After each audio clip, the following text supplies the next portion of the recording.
para pembina santri Pondok Nurul Hamdallah Al-Mubarakah, para tamu undangan sekalian, anak-anakku para santri, khusus yang sedang berbahagia hari ini, Hizbullah, Ananda Hizbullah beserta orang tua yang hadir pada kesempatan malam ini. Beberapa ustaz masih dalam perjalanan karena ada kegiatan. Ada Ustaz Hafizal SH, ada Ustaz Haji Sopwan Hakim, Sopwan Hadi. Itu tadi tak ngangkat, sedang sibuk. Syukur alhamdulillah malam hari ini kita menghadiri acara khataman Al-Quran Ananda Hizbullah.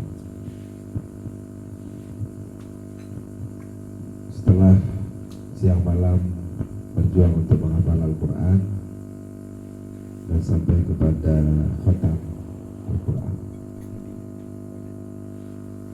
jadi orang tua dari Hizbullah nanya, itu tuh ya khatam Hizbullah, lek jelontak ya sekarang ngakalan dengan ya khatam, alhamdulillah ya. Khatam 30 juz, sekarang 50 juz, sudah benar-benar 50 juz ya. Alhamdulillah. Jadi yang belum khatam segera berjuang, jangan terlalu banyak santai ya. Waktu yang diberikan sangat luas untuk menyiapkan setoran hafalan. Waktu yang diberikan sangat luas untuk murajaah. Maka tidak ada alasan anak-anakku belum juga khatam, belum juga memiliki hafalan yang kuat, itu tidak ada alasan. Lebih banyak waktu yang telah diberikan. Menghafal Al-Quran merupakan bagian penting di dalam memperjuangkan ilmu pengetahuan. Jadi menghafal Quran itu bukan tujuan ya, terlalu banyak yang harus diraih dari Al-Quran itu. Jadi jangan sampai kita rasa yang kita ambil dari Al-Quran itu sangat sedikit ya. Terlalu banyak yang harus kita raih dari Al-Quran.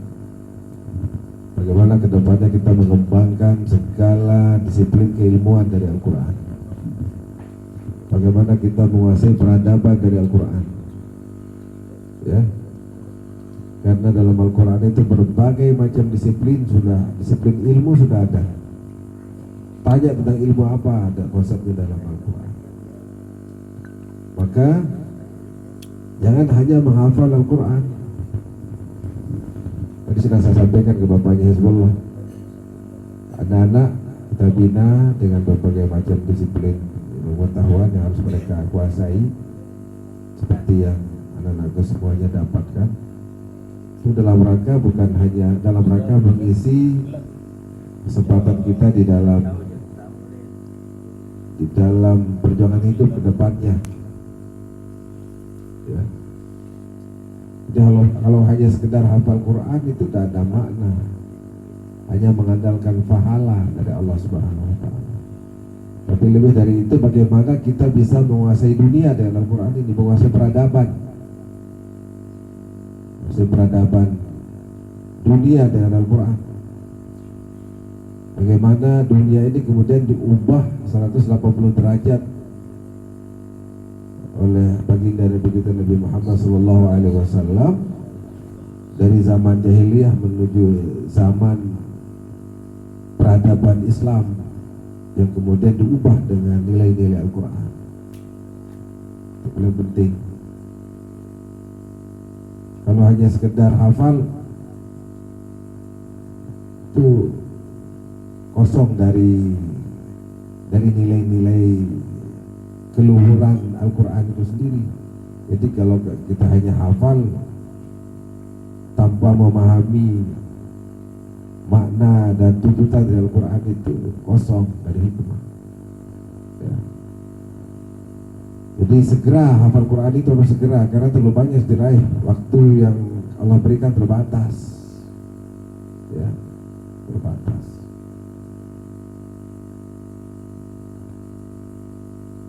galau sebenarnya. Galau melihat bagaimana kemudian suasana-suasana yang dikembangkan di dalam berbagai macam lembaga, program pemerintah maupun non pemerintah. Kenapa kemudian hanya tilawah? Kenapa hanya hafalan Quran? Apa yang kita bisa berikan dengan hafalan Quran itu untuk membentuk sebuah perubahan? Itu penting untuk jadi pemikiran kita.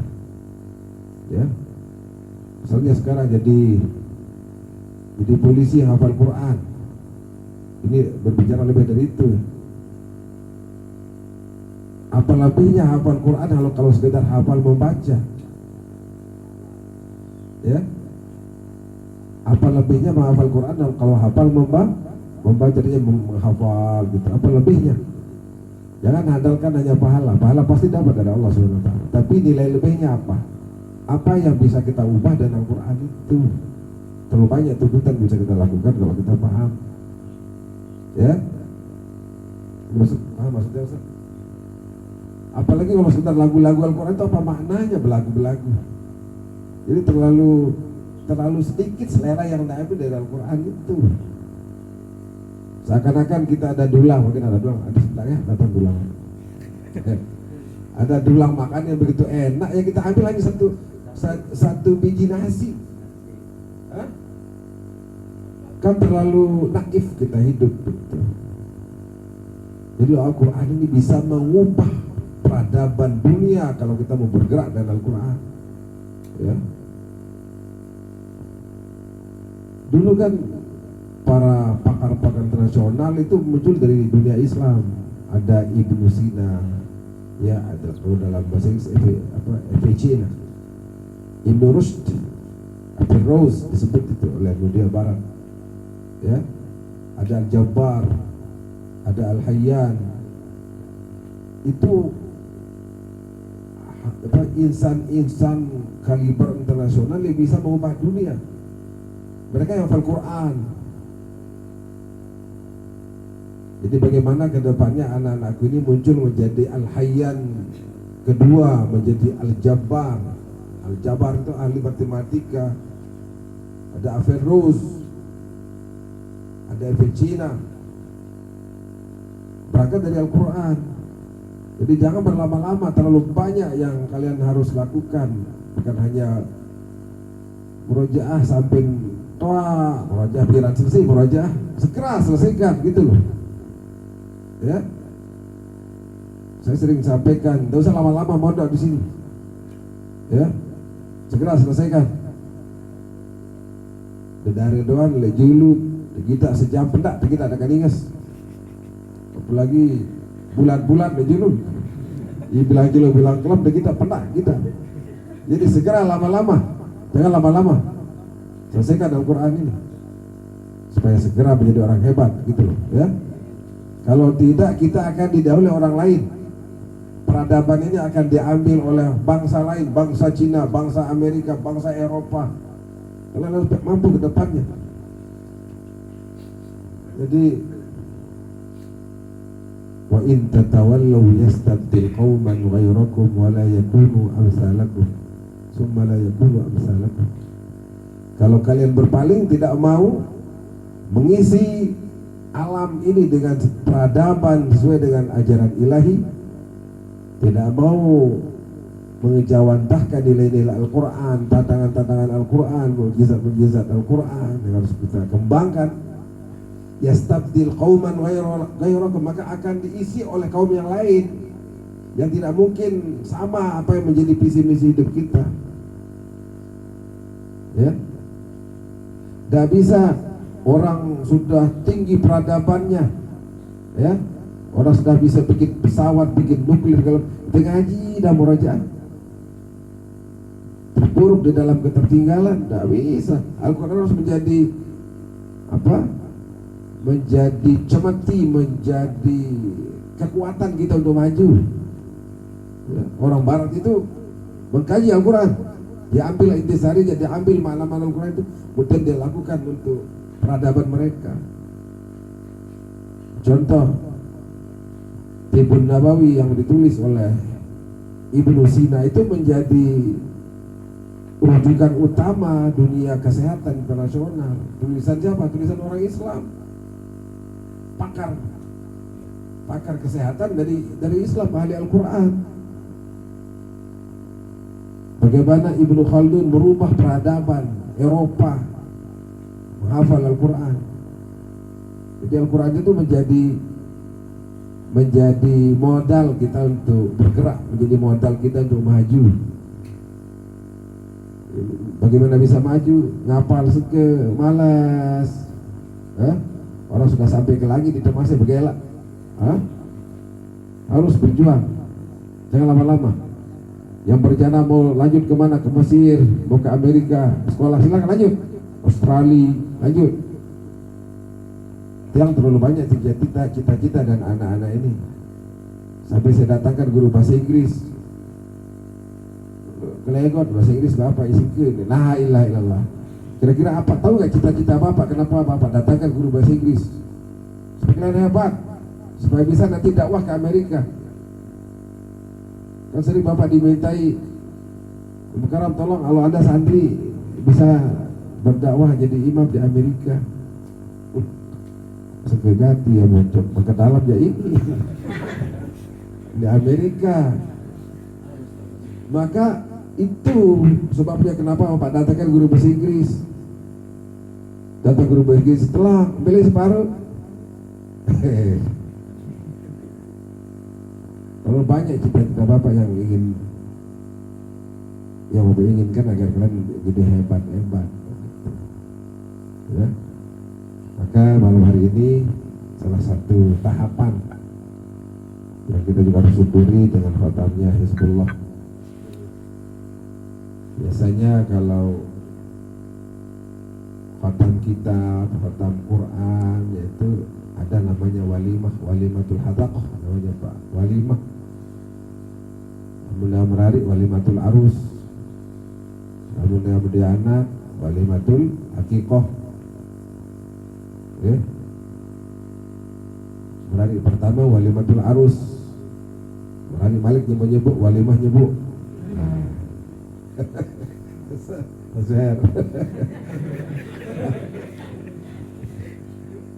Zuhair kalau ceramah, kalau kita ingin punya anak maka kita harus kawin. Tapi beliau belum nikah. Cuma tuh minta lah kayak lu lah, mentega. Mentagi atau mentega? Mentigi. Kayak mentega. Dulu para tabiin, para salafus soleh kalau khatam Quran, khatam baca saja itu gorok sampi telu, gorok unti telu 4 gorok, makin 4 segarin, cukup jadi 4 segarin, ya, tongkol, ya apa sebelah, insyaallah apa yang ada kita nikmati.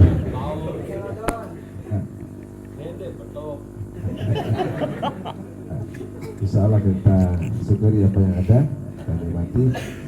Mudah-mudahan ini menjadi sebuah motivasi bagi anak-anakku yang lain untuk segera khatam. Siapa yang dekat-dekatnya khatam? Berarti sudah akan khatam minggu ini ya?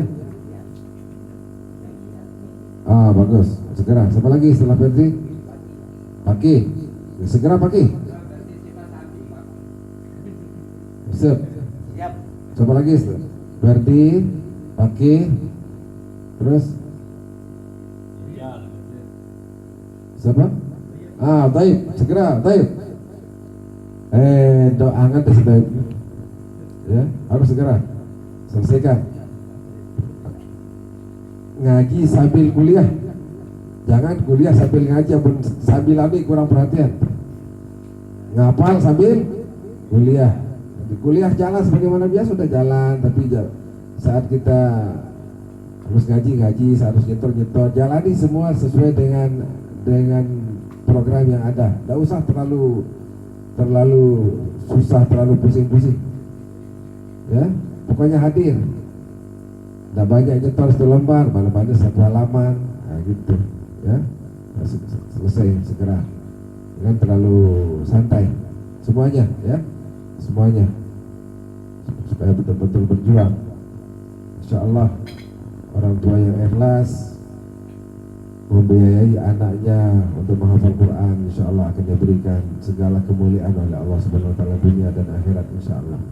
Satu huruf aja yang dibaca di dunia ini langsung ngalir dia pahalanya kepada orang tuanya. Ya. Mungkin kalau pakai selang mungkin terlalu kecil, ya. Mungkin pakai pompong boleh langsung ngalir jok tinggi pahalanya ke orang tuanya setiap kali baca Quran. Belum lagi Allah menjamin bagi orang yang menghafal Quran dan mengamalkannya. Ingat, menghafal Quran itu mengamalkannya. Apa itu mengamalkannya? Melaksanakan tuntutan Al-Quran itu. Di antaranya apa tadi? Raih semua kemajuan dengan Al-Quran, ya, peradaban dengan Al-Quran. Itu insyaallah. Jadi di akhirat nanti orang tua yang anaknya menghafal Quran mengamalkannya, ingat mengamalkannya bukannya menghafal. Kalau menghafal orang Kristen banyak hafal Quran, kalau lagi sekedar menghafal. Ada dosen yang dulu di Jakarta, di Jawa Tengah, namanya Buingke, Dr. Buingke, seorang orientalis dari Australia, hafal Quran. Dalam dia agama lagi hafal Quran. Keren. Behikat juga namanya. Bebingke ya namanya. Tapi dia hafal Quran, artinya dia kuasai Quran. Jadi ketertarikan itu membuat mereka menghafal Quran kita terus, karena kalau tidak tertarik tidak mungkin dihafal Quran. Setiap huruf, setiap kalimat itu ketertarikan luar biasa dalam Quran. Cuma hidayahnya yang belum. Nah, kalian sudah dapat hidayah tapi ketertarikannya kurang. Ya. Jadi harus seimbang itu, ketertarikan itu dari hidayah dan taufik dari Allah Subhanahu wa taala. Kalau di akhirat orang hafal Quran mengamalkannya itu diberikan peluang oleh Allah memberi syafaat 10 orang dari keluarganya yang wajib masuk neraka. Ada keluarganya misalnya Alhamdulillah di akhirat nanti sudah siap lempar ke api neraka, tapi ternyata ada keluarganya, anaknya yang hafal Quran. Oh, itu dipertimbangkan oleh Allah. Oh, ada anaknya hafal Quran ini. Pulangan, belum. Berdua keluarga, tapi dia tidak perhatian terhadap anak hafal Quran. Berdua tua lagu di mobil kanan, berdua mak kaki mobil kanan. Siapa kemudian walaupun dia tidak berkeluarga tapi memberikan perhatian, itu sudah disyafaatkan di akhirat. Jadi keluarga doang lagu ngapain ini anak kesem beli sabun di pondok ini ngapain begituan mau syafaat kelak wadah baik tak dengar tapi dia memberikan perhatian, insya Allah akan dapatkan syafaat kelak di akhirat. Insya Allah. Mudah-mudahan malam hari ini adalah malam segala doa yang telah dipanjang oleh Al-Mukarram diijabah oleh Allah Subhanahu wa taala. Terima kasih kepada para Al-Mukarramun yang sempat hadir pada kesempatan malam hari ini, orang tua Hizbullah yang roh malam hari ini, anak-anakku yang menjadi panitia yang sudah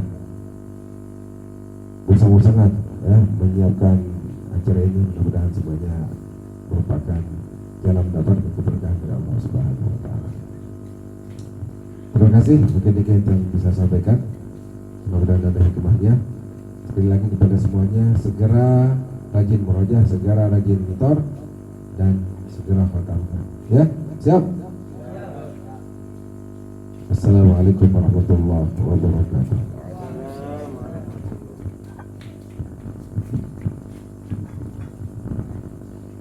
Dengan berakhirnya tausiah tadi, berakhir pula rangkaian acara kita pada malam hari ini. Untuk lebih barokahnya, marilah kita tutup dengan sama-sama baca kalimatullah alhamdulillah rabbil alamin.